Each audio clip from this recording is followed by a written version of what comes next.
Hey, welcome back to the first commentary channel on YouTube. You know, on YouTube, there are over a billion free videos to choose from to watch at any time you want, on any device you want. And on the flip side, there's cable TV. You pay for it, you have to watch certain shows at certain times, and this is on cable TV.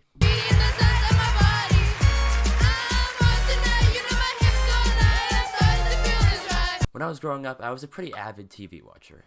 Disney Channel and Nickelodeon were the bomb, and I was so in love with Austin and Ally, Casey Undercover, Ant Farm, The Thundermans, iCarly, Jessie, and Wizards of Waverly Place. I pretty much spent all my free time watching TV, mostly all of Austin and Ally, like literally every single episode I could physically watch. So it's clear that TV was a big part of my childhood and something that I grew up watching. But now, 24 years later, it's not. I'm not sitting here like, oh man, I really gotta watch that new episode of 9/11. The only network TV show that I maybe would watch is Abbott Elementary, because that show is just actually really good.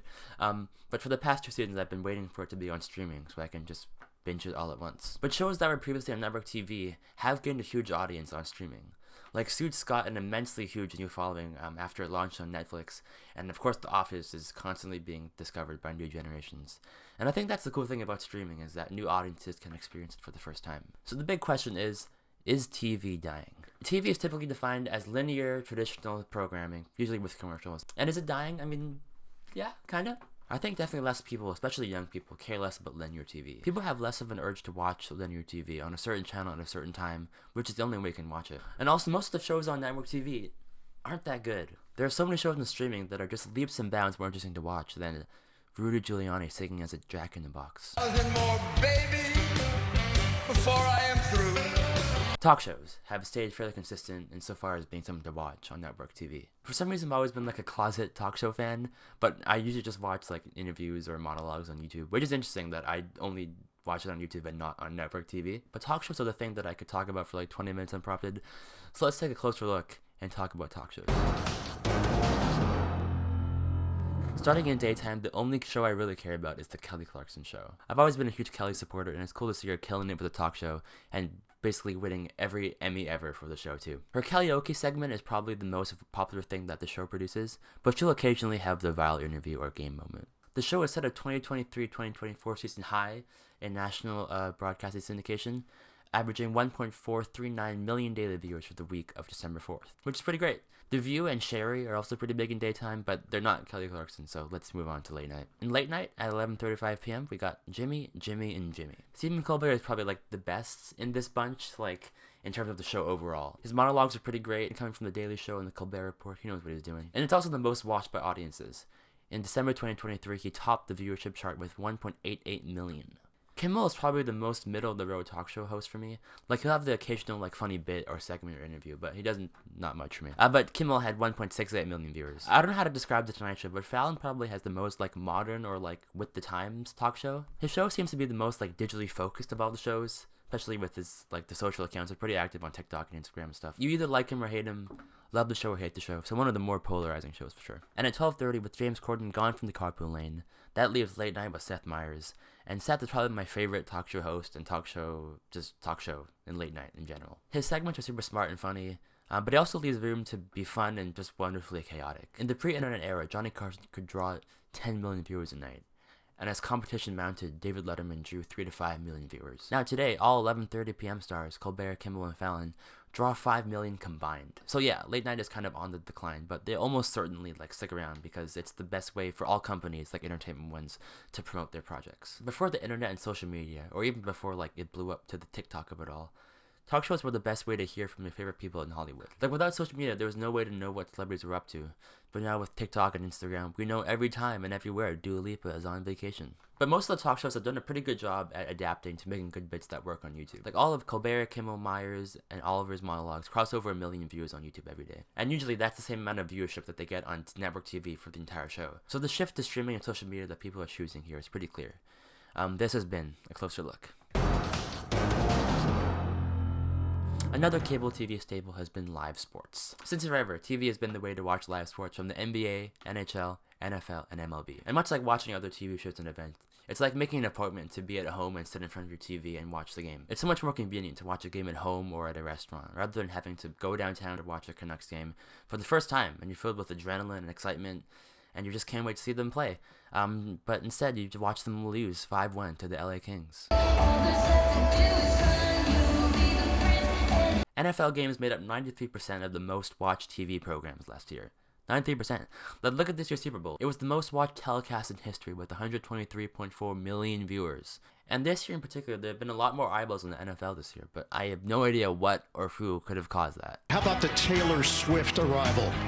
Ready for it? People tuned in for Mahomes, Kelsey, Taylor, Usher, Deadpool, Wicked, and instead they got Samuel L. Jackson, Billie Eilish, LeBron James, Finn Diesel, and Ice Spice. So obviously broadcast isn't totally dead. And there are still things that people will want to watch and turn on the TV to see. And when TV is scheduled like this, it's nice to watch it at the same time with other people. But given this, there's of course been a huge shift to watching TV and live sports on streaming, and it's super easy to find cable TV alternatives. While over a third of Americans still watch sports on cable or satellite TV, there's been a rise to 29% of people watching live sports on streaming platforms. 22% watch via live TV streaming, 8% via antenna, and 5% at a bar, restaurant, or gym. It was announced recently that Disney's ESPN, Fox, and Warner Bros. Are planning to launch a joint streaming platform later this year. And subscribers can also bundle this product with Disney Plus, Hulu, and Max. So I hope they call this new platform Cable. All this is just cheaper cable TV for sports fans, which is really cool, and marks a big step in the media and digital business. This platform will include the NFL, NBA, NBL, NHL, WNBA, tennis, NASCAR, PGA Tour, college sports, and the FIFA World Cup. And this platform might chip away at the amount of cable TV subscribers, as this marks one of the ways that streaming might slowly become a cable alternative. Other big entertainment things that have been on broadcast TV are award shows. For example, the highest rated Oscar ceremony ever was in 1998 with 87 million viewers, mostly generated with hype from the Titanic movie that year. And much like the Titanic, that number sunk this year to 19.5 million viewers. This is actually the highest number since the pandemic, but it only rose slightly from last year, even with all the Barbenheimer hype this year. But this year's Oscars is probably the best ceremony in a while. Like, I watched the Oscars live, and it was so nice to see I'm Just Ken live, which is without a doubt one of the best moments that I've seen on live TV, maybe ever. So why is this happening? Why are we seeing a huge shift to streaming and people walking away from cable? Part of it, of course, is just less of a need to watch broadcast TV. Like, you don't really have to watch it live, and if you want to watch the Oscars, you can probably just go on Twitter throughout the show and refresh every few minutes to get an instant highlight reel of the best moments of the event. And that's probably better for people who don't want to sit through a 3.5-hour show with commercial breaks. And now anyone who can subscribe to the streaming platforms can just watch whatever they want, whenever they want, and on any device they want. It's hard to imagine families sitting down in front of their TV to just watch whatever was on. Like, I really would not want to watch The Summer I Turned Pretty with my family. TV used to be fairly simple. Like 50 years ago, you just turn on the TV and flip to one of the 3 big channels. And slowly pay TV was introduced, particularly cable, in the late 1990s and early 2000s, with shows on TV like Friends, The Sopranos, and Full House. And next was peak TV, with Netflix coming in the mix, and then slowly all of the streaming services that we've grown accustomed to. Now we just have so many choices that it can kind of be overwhelming. The fact is that 90% of the shows that people are watching are on streaming now.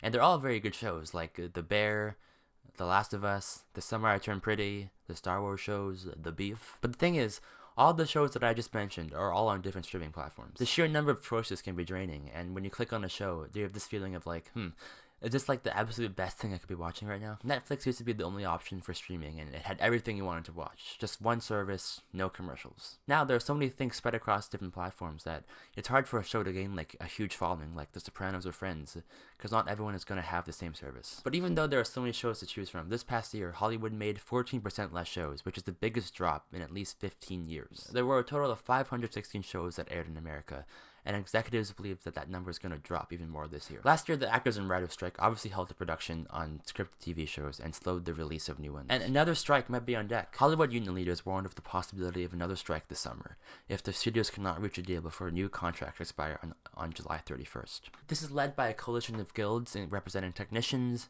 artisans, craftspersons, drivers, electrical workers, cement masons, plumbers, and other laborers employed on film and TV sets. And this would be another huge blow to Hollywood if this strike happened. Costumers find their jobs to be threatened by AI, with studios automatically generating bodies background of shots, which people are worried will reduce crew members in their respective departments just to save the studio's money. AI is still a huge problem in the industry, and something that Hollywood is still trying to figure out. You probably immediately think of AI as being a problem for actors and writers, which of course it is. It directly impacts the work that they do on sets, but it impacts the craft departments just as much, from editors to sound mixers to costumers. It's so strange because AI was a huge part of the SAG-AFTRA deal, and like a huge reason that they went on strike. But a month later, SAG made a deal with an AI voice technology company for licensing actors' voices for use in video games. Like, what? Why? The president of SAG calls this a case of AI being done right, but how does this look like AI being done right? Many voice actors called out SAG, saying that they didn't know this deal was being made and had in no way approved it. And you've probably heard of Sora, which is the newest AI video generator from OpenAI, and boy, is it crazy. The fact that it can do what it does is pretty scary and terrifying just how good it is. With a single prompt, it can generate a hyper-realistic and specific video, and the results are, yeah, it's just very, very impressive. This would probably eliminate the need for stock or B-roll footage, and probably eliminate just buying and purchasing stock videos. Like, why would you pay for a stock video of wildlife on the Malaysia River when you could just generate for free or with a lifetime payment that you've already made? Tyler Perry, who is one of the actors of all time, who's done a lot of work in film and TV, has put his $800 million studio expansion on hold after seeing Sora. He was planning to add 12 sound stages to his backlot studio, but put them on hold because he feels as though productions might not need to travel to locations or build practical sets if AI can just generate them in a few seconds. He said that many jobs in the industry would be lost, and then he went on to say that he's already used AI in 2 of his films to digitally de-age himself, saving hours in the makeup chair. So he is taking away jobs from makeup artists who play a crucial role in movies. Like, heck, there's a whole Oscar category for them.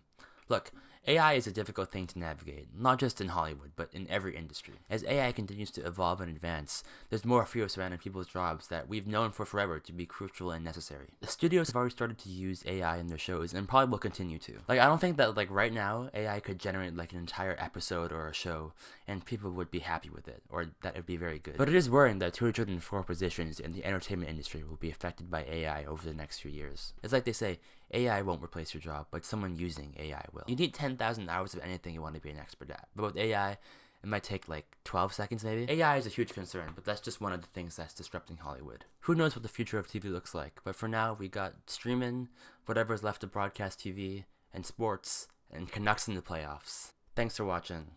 We'll see you in the next one.